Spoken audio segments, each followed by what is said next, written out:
For months, I had been noticing something different about my feeds, be it for shopping, ads, or mindless browsing. It reminded me of that running joke about the FBI man and how everyone is assigned to someone that monitored everything we did online. If I needed to refill my shampoo, I would get a notice or a coupon for it. I figured it was the algorithm putting in work, but that didn't stop me from saying out loud, "Thanks, FBI man." Once I was leaving for a trip, and on the news I read about a series of muggings in that area, so I had packed pepper spray. It wasn't 3 days into the trip before I had to use it while walking alone to the elevator. Thanks, FBI man. For all the benefits, it was disturbing that someone might actually be watching me. So I used tab stickies to cover my devices. Even got a sliding case for the camera on my phone. It would get annoying, especially when I was talking to a friend about something completely out of pocket, only to find it later on my news app or as an ad on the top of some screen. There were a lot of instances that scared me, but the one that sticks out the most was when I started seeing baby products in my feed. And it was everywhere too. I didn't think that I was pregnant, but out of fear I suddenly stopped drinking. A couple of days later, I mustered up the courage and I took a test. Thanks, FBI man. I was starting to feel disassociated as the details started growing finer and more precise as time went by. It was learning, anticipating things that I wanted or needed even before I knew about them. Well, last month my husband and I started looking at houses. After a grueling battle with the market, we were finally going to close in 2 more weeks. All the T's are crossed and the I's are dotted. I was sitting on the couch online shopping when I noticed all the Bibles and holy water for sale. Freaked out, I pulled up my newsfeed and the headlines all seemed to be screaming at me. Get out. This summer's best hairstyles. Don't move.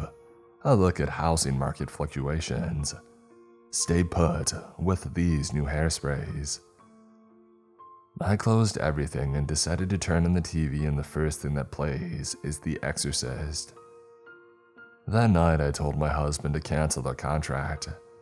We would lose the goodwill faith money that he argued, but I didn't care. We didn't end up buying that house. But a few weeks later I see it on the news.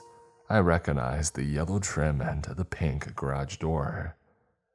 A newlywed couple inside had been mysteriously murdered. Thanks, FBI man. My phone had died while driving to a vacation rental in the mountains, so we used my husband's for navigation. We got to a stretch where all the lanes started closing into one. The roads became narrow, rumble strips lined either side, and oncoming cars shook our cabin with each passing, and the edge of the mountain loomed around every tight corner. We had been driving for a while when I noticed that vehicles had slowly stopped coming from the other side. At first I thought, what a waste of extra road, as traffic began to bog in this one lane that turned into, why is no one coming towards us? By the time that I started keeping count, it had been nearly 30 minutes without another oncoming car. Let me see your phone, I told my husband. I need to look something up. I used his browser to look at our current route. Nothing definitive showed up, no signs of traffic or an accident, not even a previous news article. Nothing useful. The GPS came through the speakers. Make a left turn in 26 miles. This is still the fastest route. My stomach lurched when we turned a hefty corner and came to a dead stop. A line of cars ran up the mountain. It looked as if it continued past the turn. They must be doing construction, or maybe there's a rock slide up ahead, my husband chirped.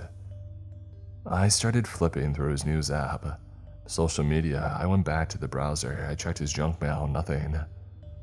but I could feel that something wasn't right. So I went back into the browsers and started typing things that I would search for. Angola rabbits, warning tread and road called, melatonin pills. How many licks does it take to get to the center of a Tootsie Pop? I did this to several platforms until something caught my eye. A news article read, "Radio isn't dead. Look at what they're doing." Immediately, I turned on the radio and started scanning through the channels. Static, static, static. Turn around. Every now and then, I get a little bit lonely, and you're never coming around. Turn around. I made him get us off that mountain that day. He complained about losing the deposit for the rental, but I didn't care. Several days later, we see in the news that a landslide had killed nearly 40 people waiting on that mountain pass. Thanks, FBI man. How did you know? My husband had asked me. Which? He murmured. My husband never thanks his FBI man. In our relationship, he definitely has FBI man too. A subpar version, perhaps due to a low rating. There could be an invisible score of priority and importance per individual. A federal score that could be used to determine how long someone is put on hold, or how often they're stopped at a traffic light. Simple basic involvement that influences what you see and when you see it, if you even see it at all. I don't believe in guardian angels, but I believe in FBI man. Hey look, there's an event at the park downtown. My husband scratches his stomach. Where? I didn't see that one. It's on the front page of the local news app. Oh, I don't even have that thing downloaded. Did you want to go? I asked. Nah, I've been reading about how terrible outdoor events are. Honestly, have you seen all the articles? I shook my head. No, I've mostly been reading about this stock. Well, those things are never accurate, he told me. Well, I'm going to go. What, right now? Yeah, it's in only an hour. Alright, have fun. He turned back to the TV to watch his game. When I eventually arrived at the event, there was a perfect parking spot open. I pulled in my car and then walked down Chavez Square. There was no music, but the ambient noises reminded me of the lo-fi that I enjoyed listening to while working. I walked toward the center where people were gathered and some were dancing openly, swaying back and forth on their feet. It looked like fun as I watched them, imagining each one with their own music to how they moved. Everyone seemed peaceful until the woman came storming toward the center of the square. Her face was beach red and her clothes were disheveled.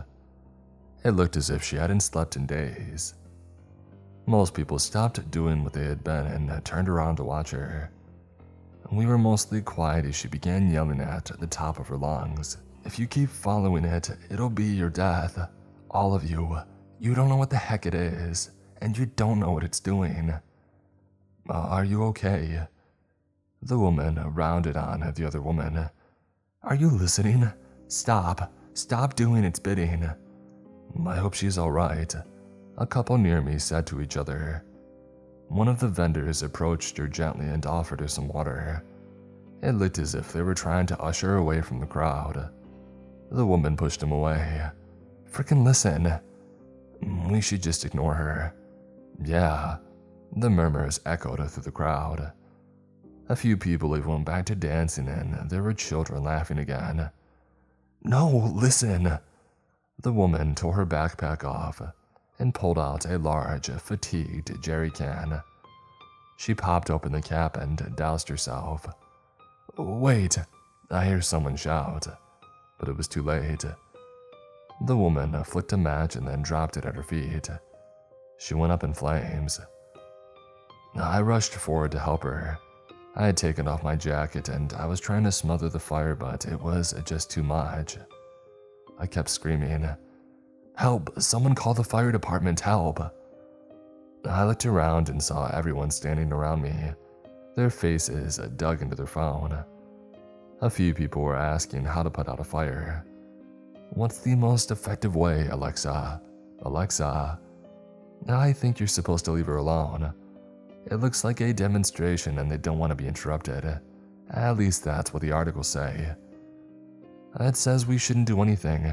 The victim might sue us. Bewildered, I panned the crowd.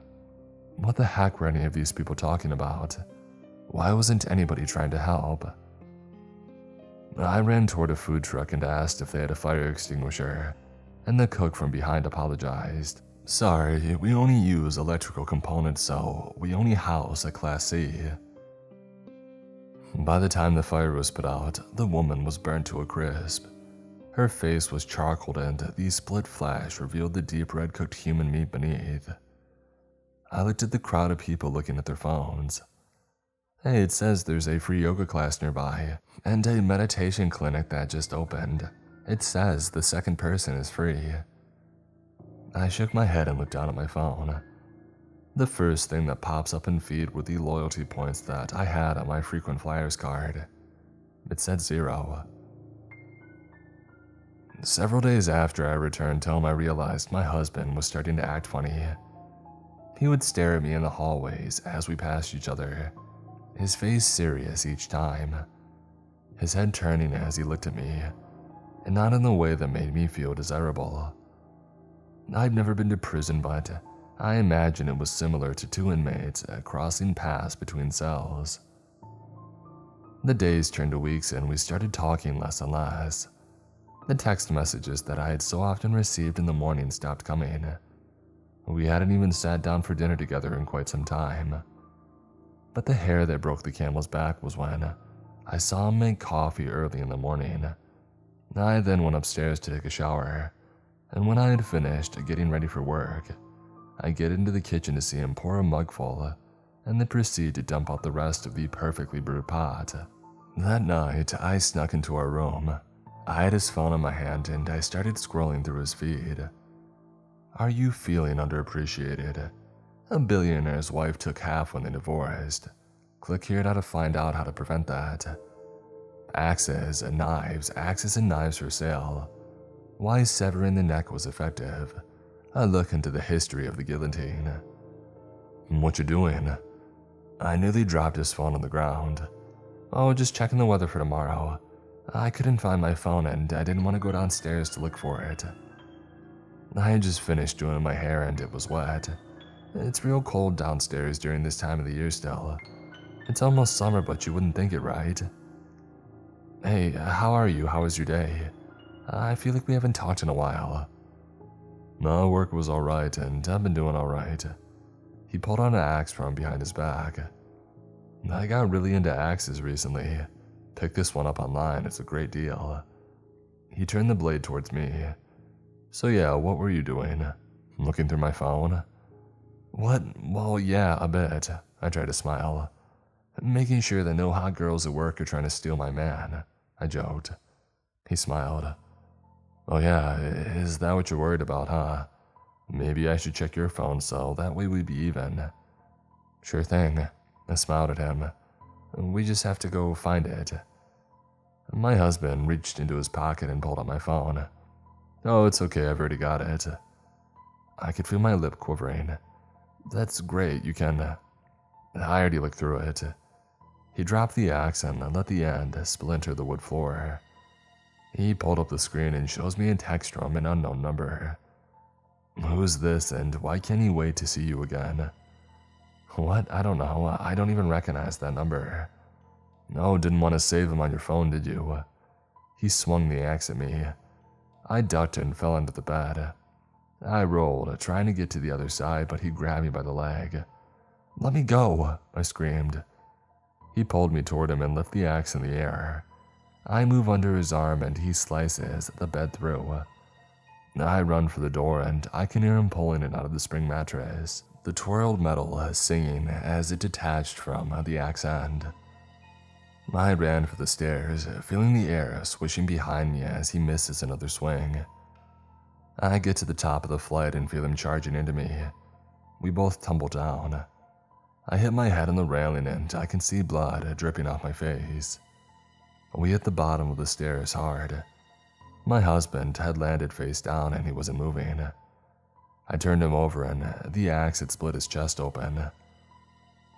When the police arrived, they looked at me and they had a lot of questions. One of them kept muttering under his breath, "It doesn't look like self-defense to me." I looked around the room and saw the different personnel in front of me. They were all staring at me as if I had done something wrong. I could see another officer playing with his handcuffs, twirling them as he waited by the front door. I grabbed my phone from the floor and started typing into the search bar. How to ask for forgiveness, how to repent, how to say sorry.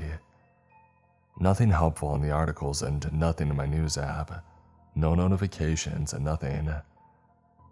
I finally opened up a new text window and typed, "Sorry, FBI man," and then I closed it without pressing send. "Hey, that's evidence," one of the officers yelled at me. He snatched my phone away with his blue rubbered hands and put it into a bag. The lead detective approached me and said, "Ma'am, we're going to need you to come down to the station with us." "Am I a suspect?" "Everybody's a suspect." One of the officers handcuffed me. "Is this necessary?"